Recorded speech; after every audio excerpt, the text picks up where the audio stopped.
تو السلام علیکم دوستو، شروعات میں ویڈیو کیسی لگی؟ اور آج ہم دوسری حدیث سنیں گے حضور پاک صلی اللہ علیہ وسلم پر جو وحی نازل ہوئی اس پر۔ حدیث نمبر 2 ہے۔ ترجمہ: ایک شخص حارث بن حشام نامی نے آن حضرت صلی اللہ علیہ وسلم سے سوال کیا تھا کہ حضور آپ پر وحی کیسے نازل ہوتی ہے؟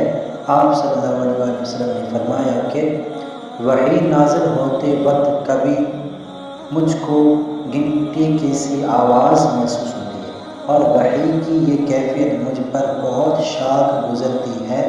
جب یہ کیفیت ختم ہوتی ہے تو میرے دل و دماغ پر اس فرشتے کے ذریعے نازل شدہ وحی محفوظ ہو جاتی ہے، اور کسی وقت ایسا ہوتا ہے کہ فرشتہ بشکل انسان میرے پاس آتا ہے اور مجھ سے کلام کرتا ہے۔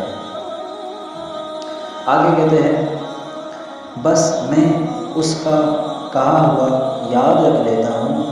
حضرت عائشہ رضی اللہ عنہا کا بیان ہے کہ میں نے سخت کڑاکے کی سردی میں آن حضرت صلی اللہ علیہ وسلم کو